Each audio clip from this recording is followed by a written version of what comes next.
बिस्मिल्लाहिर्रहमानिर्रहीम अस्सलाम वालेकुम। आज हमने 13 चैप्टर स्टार्ट करना है। 13 चैप्टर है inverse trigonometric functions. Trigonometric functions जो हैं हम पीछे जो चैप्टर्स हमने पढ़े हैं उन सब में हम ट्रिग्नोमेट्रिक फंक्शंस ही पढ़ते रहे हैं। तो चैप्टर नंबर 13 क्या है कि हमने इसमें पढ़ना है इन्वर्स ट्रिग्नोमेट्रिक फंक्शंस। अब थोड़ा सा इंट्रोडक्शन में करवा देती हूँ आपको कि इसमें हमने इन्वर्स ट्रिग्नोमेट्रिक फंक्शन में करना क्या है कि जब हमने पीछे ट्रिग्नोमेट्रिक फंक्शन पढ़े थे तो उसमें हम क्या करते थे कि हमारे पास एंगल गिवन होता था और हम क्या करते थे कि ट्रिग्नोमेट्रिक फंक्शंस जो हैं वो फाइंड करते थे। ट्रिग्नोमेट्रिक फंक्शंस की वैल्यूज़ फाइंड करते थे। लाइक हमारे पास होता था y is equal to sine theta, तो थीटा हमें गिवन हो तो हम जो है y की वैल्यू फाइंड कर लेते थे। उसके बाद इस चैप्टर में हमने क्या करना है कि इस चैप्टर में हमारे पास वैल्यूज़ गिवन होंगी और हमने एंगल फाइंड करना है। पिछले चैप्टर में हमें एंगल गिवन होते थे, हम ट्रिग्नोमेट्रिक फंक्शंस फाइंड करते थे। यहाँ पे हमने क्या करना है कि एंगल जो है वो फाइंड करने हैं, ट्रिग्नोमेट्रिक फंक्शंस जो हैं वो गिवन होंगे। अब इन्वर्स फंक्शंस का आपको पता है कि जो साइन का इन्वर्स, साइन ट्रिग्नोमेट्रिक फंक्शन अगर है हमारे पास तो उसका इन्वर्स होगा साइन इन्वर्स, कॉस का cos inverse, tangent inverse, cotangent inverse, cosecant inverse, second inverse. तो ये सारे जो हैं वो इन्वर्स फंक्शंस हैं, इनके अबाउट आपको अच्छे तरीके से पता है।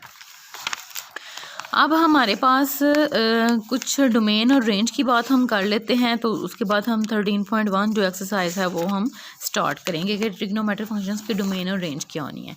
कि जो हमारे पास ट्रिग्नोमेट्रिक फंक्शंस हैं y is equal to sine X, simple trigonometric functions जो हैं उनकी जो डोमेन और रेंज होगी, ठीक है, जो उसकी डोमेन या जो रेंज होगी वो इन्वर्स वाले में उल्ट हो जाएगी। यानी कि अगर इसकी डोमेन है ना तो इसकी रेंज बन जाएगी इन्वर्स फंक्शन की, और अगर इसकी रेंज है तो वो उसकी डोमेन बन जाएगी। बस ये फ़र्क है कि जो ट्रिग्नोमेट्रिक फंक्शन है उनकी डोमेन और रेंज जो है उल्ट हो के इन्वर्स फंक्शंस में आ जाएगी।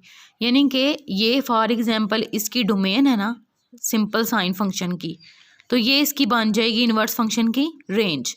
ये इसकी रेंज है तो ये इस फंक्शन की क्या बन जाएगी, डोमेन बन जाएगी। ये चीज़ होगी। अब ये डोमेन और रेंज आती कैसे हैं आपको ये थोड़ा सा मैं बता देती हूँ। फॉर एग्जांपल हमारे पास फंक्शन है y is equal to sine theta, ठीक है।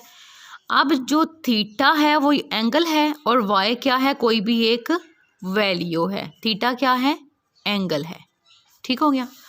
अब इसमें डोमेन और रेंज कैसे आएगी, जब हम थीटा की वैल्यूज़ पुट करते जाएंगे, थीटा की वैल्यू किधर से लेके किधर तक हम पुट करते हैं। फॉर एग्जांपल यहाँ पे साइन की डोमेन दी हुई है -π/2 से π/2 तक, ठीक है। तो थीटा यानी कि हम π/2 90 का एंगल बनता है ना, -π/2 और π/2 90 का एंगल बनते हैं। तो इसमें जब हम एंगल पुट करते जाते हैं तो वो जितने भी हम एंगल पुट कर रहे हैं वो सारी इसकी क्या बन जाएगी, डोमेन होगी। थीटा जितने भी हम इसमें एंगल पुट कर रहे हैं वो सारी इसकी क्या होगी, डोमेन होगी। और डोमेन में जब हम इसमें थीटा पुट करने के बाद जो आंसर आता है y की वैल्यू बन जाती है ना वो, तो वो उसकी होगी रेंज। कैसे मैं आपको बताती हूँ। फॉर एग्जांपल है y is equal to sine theta.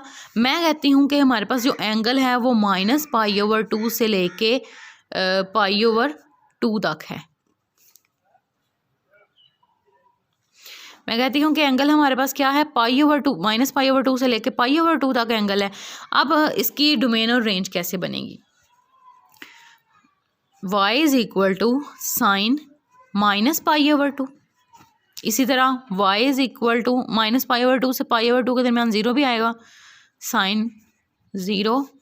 y is equal to sine π/2। अब ये जो तीन मैंने वैल्यूज़ पुट की हैं -π/2, 0, π/2, अब इसके दरमियान और भी वैल्यूज़ आनी है, -π/2, -π/3, -π अप टू 1 सारी वैल्यूज़ आनी है, 0 तक जाना है। यहाँ से भी π/2 जो है उससे बैक पे हमारे पास जो वैल्यूज़ बनती हैं वो सारी भी इसमें इंक्लूड होती हैं, लेकिन मैंने जनरल तीन वैल्यूज़ चूज़ कर ली हैं, ठीक है। अब हमारे पास -π/2 से लेके जो π/2 तक वैल्यूज़ हैं वो मैंने तीनों पुट की हैं। तो ये जो तीनों वैल्यूज़ हैं ये इसकी डोमेन होती है, ये क्या होती है, डोमेन होती है। हम कहते हैं कि ये सारी क्या है, इसकी डोमेन किधर से लेके -π/2 से लेके π/2 तक, बीच में डिफरेंट वैल्यूज़ भी आएंगी, मैंने वो नहीं लिखी। अब देखें डोमेन का पता चल गया कि जो जो वैल्यूज़ हम इसमें पुट कर रहे हैं एंगल में वो हमारे पास डोमेन आ गई। अब रेंज क्या होती है? रेंज ये होती है कि अगर हमारे पास साइन माइनस पाई ओवर 2 है, ठीक है, एंगल हमारे पास क्या है साइन माइनस पाई ओवर 2, तो वाई का आंसर आ जाएगा साइन का जब हम 90 लेते हैं, पाई ओवर 2 90 होता है ना, तो माइनस पाई ओवर 2 जो है वो माइनस 90 होगा। साइन 90 पे क्या होता है 1 होता है और ये साथ माइनस साइन आ जाएगा, तो ये वाई इज इक्वल टू -1 आ जाएगा। यहाँ से y इज इक्वल टू -1 आ गया। अब यहाँ पे क्या आएगा साइन 0 पे क्या होता है 0 होता है। दूसरी वैल्यू क्या आ गई y इज इक्वल टू 0। तीसरी वैल्यू क्या आ जाएगी 1 आ जाएगी, क्योंकि y साइन 90 जो होता है वो 1 होता है। अब देखें हमारे पास y की भी 3 वैल्यूज़ आ गई हैं, -1 से लेके 1 तक, -1 से लेके 1 तक आई है ना, -1 0 1, ठीक है। अब ये जो हमारे पास वैल्यूज़ आई हैं ये हमारे पास क्या होती हैं रेंज होती हैं, और ये जो वैल्यूज़ हमने पुट की थी ये हमारे पास क्या होती है डोमेन होती है। डोमेन रेंज का यहाँ से आपको पता चल गया इजीली, ठीक है। अब आपके बुक पे जो पेज नंबर 395 है उसमें सारे फंक्शंस और उनके इन्वर्स फंक्शंस, उनकी डोमेन और रेंज सारी गिवन है, ठीक है। इसकी है साइन का जब फंक्शन आएगा तो इसकी डोमेन होगी -π/2 से लेके π/2 तक, और -1 से लेके इसकी रेंज आएगी 1 तक। उसके बाद जब साइन इन्वर्स की बात आती है तो मैंने क्या बोला कि इन्वर्स फंक्शन में इसकी डोमेन रेंज चेंज हो जाएंगी। जो इसकी डोमेन होगी, फॉर एग्जांपल इसकी ये डोमेन है वो इसकी रेंज बन जाएगी, जो इसकी रेंज है वो इसकी डोमेन बन जाएगी। इस तरह बाकी सारे फंक्शंस में भी डोमेन और रेंज चेंज हो रही हैं, ठीक हो गया। डोमेन रेंज का भी कॉन्सेप्ट हो गया और डोमेन और रेंज कैसे आई हैं वो सारा आपको पता चल गया। अब आप लोगों ने 13.1 स्टार्ट करनी है, तो 13.1 में हम क्या करेंगे डोमेन और रेंज को ही यूज़ करके क्वेश्चंस को सॉल्व करेंगे। अब क्वेश्चन नंबर 1 है 13.1 का, एवेलुएट करें विदाउट यूजिंग टेबल या कैलकुलेटर। इसका पार्ट 3 है काज इनवर्स √3/2।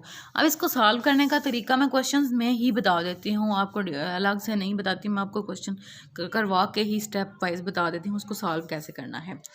अब देखें हमारे पास चलें थोड़ा सा बता यहाँ से भी थोड़ा सा बता, जब हमारे पास एक्स की वैल्यू होती थी साइन थीटा, इस तरह की कोई वैल्यू आ जाती थी फंक्शन में, ठीक है, तो हम ऐसे लिख सकते थे। अगर हमने एंगल फाइंड करना था तो हम लिख लेते थे sine inverse of X is equal to theta, ठीक हो गया। इस तरह हम लिख सकते हैं। अब जो हमारे पास ट्रिग्नोमेट्रिक फंक्शन थे उसमें हम ऐसे फाइंड करते थे values, X is equal to sine theta है तो थीटा हमें गिवन होता था, साइन अगर 90 है तो एक्स इज इक्वल टू 1 और उसकी वैल्यू आ गई हमारे पास। अब देखें यहाँ पे हम क्या करते थे ट्रिग्नोमेट्रिक फंक्शंस की वैल्यूज़ फाइंड करते थे, और मैंने क्या बताया इनवर्स फंक्शन में हमने क्या करना है ट्रिग्नोमेट्रिक फंक्शन जो वैल्यूज़ हैं उनका इनवर्स फाइंड करना है। अब इसमें देखें एंगल्स फाइंड करने हैं ना, अब मैंने जब एंगल फाइंड करना है तो थीटा को यहाँ पे अकेले छोड़ना है, साइन इनवर्स ऑफ एक्स इस साइड पे आ जाएगा। आप देखें साइन इनवर्स ऑफ एक्स जो है ये पूरी वैल्यू क्या बन गई है एक एंगल बन गई है, थीटा की इक्वल आई है ना, तो ये theta is equal to sine inverse of X एक पूरा एंगल बन गया है। अब इस एंगल में क्या होगा, उसमें क्या होता था कि फंक्शन के साथ जो है वो एंगल आ जाता था मल्टीप्लिकेशन में और इस साइड पर हम वैल्यू फाइंड करते थे। इसमें क्या होगा इनवर्स फंक्शन के साथ यहाँ पे जो है एक्स की वैल्यू आ जाती है और यहाँ पे एंगल आ जाता है, ये उसका उल्ट है। इसीलिए हमने डोमेन और रेंज को उल्ट किया है। क्यों उल्ट किया है कि वहाँ पे हमारे पास क्या होती थी डोमेन जो गिवन होती थी वो हम यहाँ पे पुट करते थे ना, उसकी डोमेन एंगल जो है वो यहाँ पे पुट करते थे और जो आंसर आता था वो इसके इक्वल आता था। ऐसा ही था ना, साइन 90 इज इक्वल टू 1 जब आता था तो एक्स इज इक्वल टू 1 आ जाता था, वो उसकी रेंज बन जाती थी। अब यहाँ पे देखें, यहाँ पे हमने क्या करना है कि वैल्यू पुट करनी है, डोमेन रेंज में चेंज हो गई है, रेंज डोमेन में चेंज हो गया है। अब रेंज हमारे पास क्या थी साइन की -1 से लेके 1 तक, ऐसा ही था ना। तो जब हमने इन्वर्स फंक्शन की बात करनी है तो इसकी ये डोमेन बन गई है। अब हमने यहाँ पे क्या करना है साइन इन्वर्स ऑफ एक्स की जगह पे एक्स में जो है ये सारी वैल्यूज़ पुट करनी है, तो आंसर हमारे पास जो आना है थीटा जो आना है वो हमारे पास रेंज की फॉर्म में आना है, लाइक π/2 से लेके -π/2 से लेके π/2 तक, यानी कि यहाँ पे हमारे पास एंगल आंसर आना है। तो इन्वर्स फंक्शन में बस यही करना है। अब क्वेश्चन क्या है, काज इन्वर्स √3/2। अब हमारे पास जस्ट काज इनवर्स √3/2 है। हम क्या करते हैं, हम लेट कर लेते हैं कि उसमें हमने चलें ऐसे ही कर लेते हैं। अल्फ़ा एंगल को ही ले लेते हैं और वो हम रख लेते हैं cos इनवर्स √3/2। चाहे y के इक्वल लेट कर लें, चाहे अल्फ़ा के इक्वल लेट कर लें, एंगल को हम अल्फ़ा थीटा इस तरह के फॉर्म में लिखते हैं, इसलिए मैंने अल्फ़ा लिख दिया। अब हम क्या करेंगे, alpha is equal to cos inverse √3/2 आ गया। अब हम लिख सकते हैं cos alpha is equal to √3/2। लिख सकते हैं ना कि cos अल्फ़ा जो है वो इक्वल है किसके, √3/2 के इक्वल आ गया। अब हमें पता है कि जब साइन की डोमेन रेंज क्या है कि -π/2 से लेकर π/2 तक और -1 से लेकर 1 तक। cos की डोमेन रेंज क्या है, आपकी बुक में मेंशन है कि जो उसकी डोमेन है वो है 0 से लेके पाई तक। cos की जो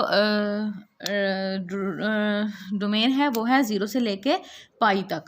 तो अब देखें cos अल्फ़ा जो है √3/2 कब आता है, ये आप लोगों को एंगल्स का पता है कि cos अल्फ़ा जो है वो कब √3/2 आएगा, 0 से लेके जब पाई तक हम करते हैं। तो cos जो है वो 30 डिग्री पे जो है वो आता है, एंगल जो है अगर हम लें cos का √3/2 तो वो हमारे पास आ जाता है अल्फ़ा इज़ इक्वल टू, चलें इधर से कर लेते हैं, cos इनवर्स √3/2 करें तो हमारे पास आ जाएगा आंसर 30 डिग्री। ठीक हो गया। तो 30 डिग्री को हमने जब पाई वाली फॉर्म में लिखना ना, 0 से लेके इसकी रेंज है 0 से लेके alpha is less than equal to pi, तो 0 से लेके पाई के दरमियान हमने रखना है। तो अल्फ़ा हमारे पास यहाँ से आ जाएगा 30 डिग्री होता है π/6। तो अल्फ़ा की वैल्यू π/6 आ गई। अब हम अल्फ़ा की वैल्यू, इसे हम कहते हैं कि ये हमारे पास इक्वेशन नंबर 1 है। अल्फ़ा की वैल्यू इक्वेशन नंबर 1 में पुट करेंगे, इक्वेशन नंबर 1 में हमारे पास π/6 आ जाएगा।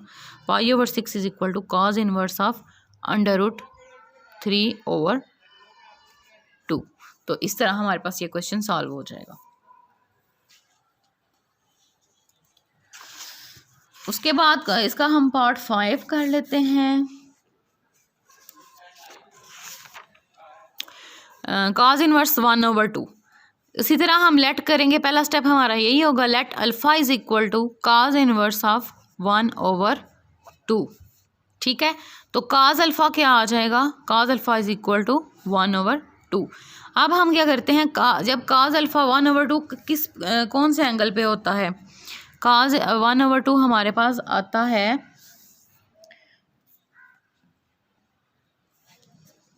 cos 60 पे जो है वो 1/2 होता है। तो हम लिख लेंगे alpha is equal to 60 degree. तो अल्फ़ा आ जाएगा यहाँ से, अल्फ़ा की वैल्यू आ जाएगी π/3।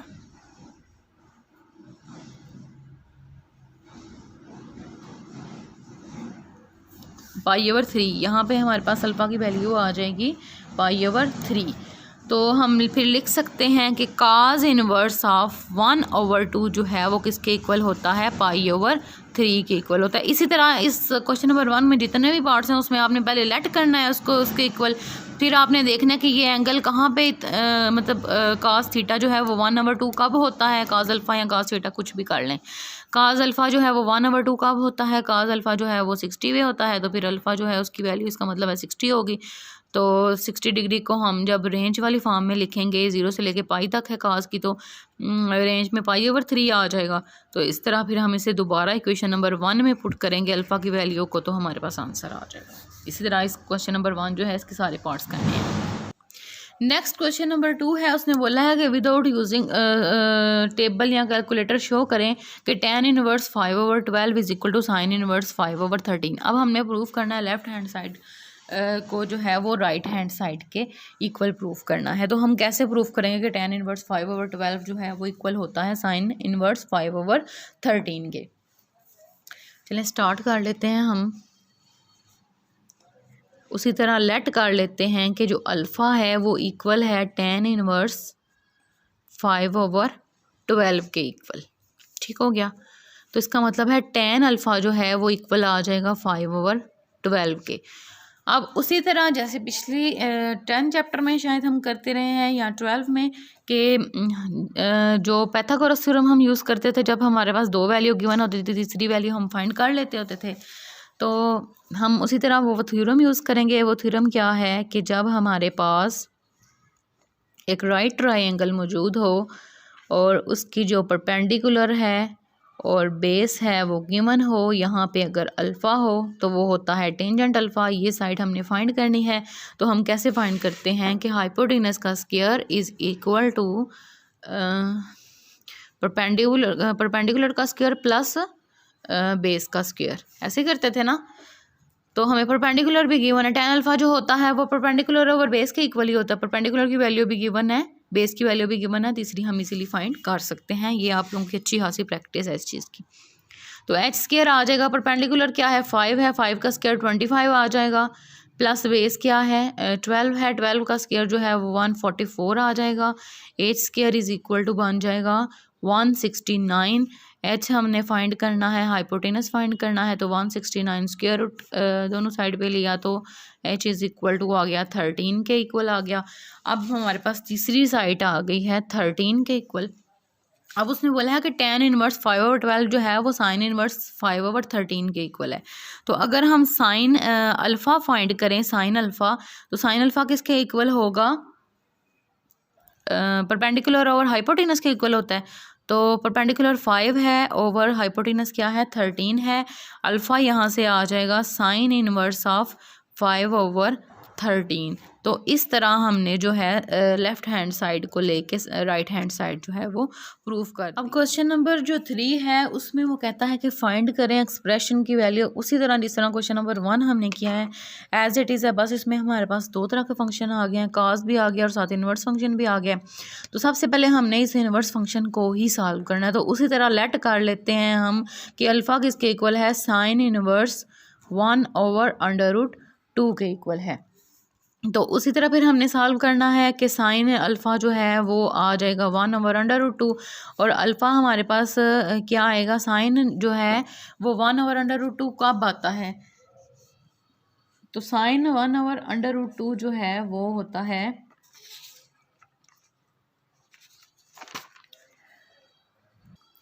तो साइन जो है वो 1/√2 आता है 45 डिग्री पे। ये आप लोग कैलकुलेटर से कैलकुलेट करके देख सकते हैं कि साइन अल्फ़ा अगर 1/√2 आ रहा है तो वो कहाँ पे आ रहा है, साइन 45 डिग्री पे। ये टेबल से आपको याद रखनी पड़ेंगी वैल्यूज़, टेबल्स आपने याद रखने हैं कि अल्फ़ा जो है फिर यहाँ पे आ जाएगा 45 डिग्री। अब हमारे पास जो साइन की डोमेन जो थी, रेंज थी, वो हमारे पास थी -π/2 से लेके हाँ अल्फ़ा है तो अल्फ़ा रख लेते हैं π/2 तक, ठीक है। -π/2 से लेके π/2 तक थी, तो -π/2 से लेके π/2 के दरमियान है, तो इसका मतलब है हमें पाई की फॉर्म में इसको कन्वर्ट करना पड़ेगा। तो 45 डिग्री को पाई की फॉर्म में अगर हम कन्वर्ट करें तो ये हमारे पास आ जाता है π/4 के इक्वल, क्योंकि पाई की वैल्यू 180 डिग्री है ना, तो 180 डिग्री और 4 करें तो इनको कैंसिल करें तो हमारे पास 45 डिग्री ही आंसर आता है। तो हम इसको लिखेंगे π/4 की जगह पे, π/4 की फॉर्म में, ठीक है। अल्फ़ा की वैल्यू यहाँ से हमारे पास आ गई π/4, तो हम इसको इक्वेशन नंबर 1 में पुट कर देंगे। इक्वेशन 1 थी तो इक्वेशन 1 में पुट किया तो π/4 जो है वो इक्वल आ गया साइन इनवर्स 1/√2 के इक्वल आ गया। अब हमने सॉल्व किसको करना है, हमने इस एक्सप्रेशन को सॉल्व करना है। तो हम ऐसा लिख सकते हैं कि ये सारी वैल्यू हमारे पास अल्फ़ा है, काज साइन इनवर्स 1/√2 अल्फ़ा ही है ना, तो हम लिख सकते हैं काज अल्फ़ा, और यहाँ पे हम क्या लेते हैं वाई है कोई, ठीक है, y equal to cos alpha. हमने वाई फाइंड करना है, एक्सप्रेशन फाइंड करना है। अब काज अल्फ़ा की वैल्यू हमारे पास क्या आई है, π/4 आई है। अल्फ़ा की वैल्यू π/4 आई है ना, तो अल्फ़ा की जगह पे हम π/4 पुट कर देते हैं। तो काज जो है वो 90 डिग्री पे क्या होता है, काज 90 डिग्री पे काज 45 डिग्री पे 1/√2 होता है। तो हमने फिर वहाँ से काज की वैल्यू लिख ली और ये हमारे पास सोल्यूशन आ गया इस सारे एक्सप्रेशन का। अगेन मैं जो है इसको रिपीट कर देती हूँ कि जब हमारे पास इस तरह का एक्सप्रेशन आ जाता है तो इन्वर्स वाले का तो हमारा स्टेप ही वो है ना कि alpha is equal to sine inverse 1/√2 करना है लेट, वो हमने लेट किया। उसके बाद हमने क्या किया, हमने वहाँ से अल्फ़ा की वैल्यू फाइंड की, जिस तरह हमने क्वेश्चन नंबर 1 में की है। अल्फ़ा की वहाँ से हमने वैल्यू फाइंड कैसे की कि जब साइन अल्फ़ा जो है 1/√2 पे क्या होता है 45 डिग्री होता है। तो 45 डिग्री को हम क्या लिखते हैं, 4, तो अल्फ़ा यहाँ से हमारे पास π/4 आ जाएगा, ठीक है।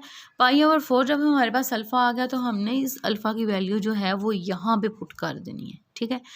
साइन थीटा 45 डिग्री पे ही 1/√2 होता है ना, अल्फ़ा लिखो थीटा लिखो, इस चीज़ में कन्फ्यूजन नहीं होना, साइन के साथ एंगल ही है। अब हमारे पास जो भी उसकी वैल्यू आई है हमने उसको इक्वेशन नंबर 1 में पुट कर दिया, उसको इक्वेशन नंबर 1 में पुट कर दिया। इतना हमने क्वेश्चन नंबर 1 में करना है, सारे जितने भी उसके पार्ट्स हैं। अब नेक्स्ट स्टेप में उसने क्या करना है कि काज भी साथ गिवन है तो ज़ाहिर है फिर हमने इसको भी सॉल्व करना है। हमने यहाँ पे इस एक्सप्रेशन को हमने अल्फ़ा के इक्वल रखा था ना, तो हम लिख सकते हैं काज अल्फ़ा के इक्वल, लिख सकते हैं ना, तो वो हमने काज अल्फ़ा के इक्वल लिख लिया। अब अल्फ़ा की हमने वैल्यू फाइंड कर ली हुई है। अल्फ़ा की वैल्यू क्या है, π/4, तो मैंने अल्फ़ा की जगह पे उसकी वैल्यू लगा दी। अल्फ़ा की जगह पे जब मैंने उसकी π/4 वैल्यू लगाई तो π/4 45 डिग्री ही होता है, तो cos 45 पे भी 1/√2 ही होता है। तो यहाँ से हमारे पास फाइनल जो है वो आंसर आ जाता है। इसके भी सारे पार्ट सेम है, यही प्रोसेस है सब में। तो ये हमारी 13.1 एक्सरसाइज थी।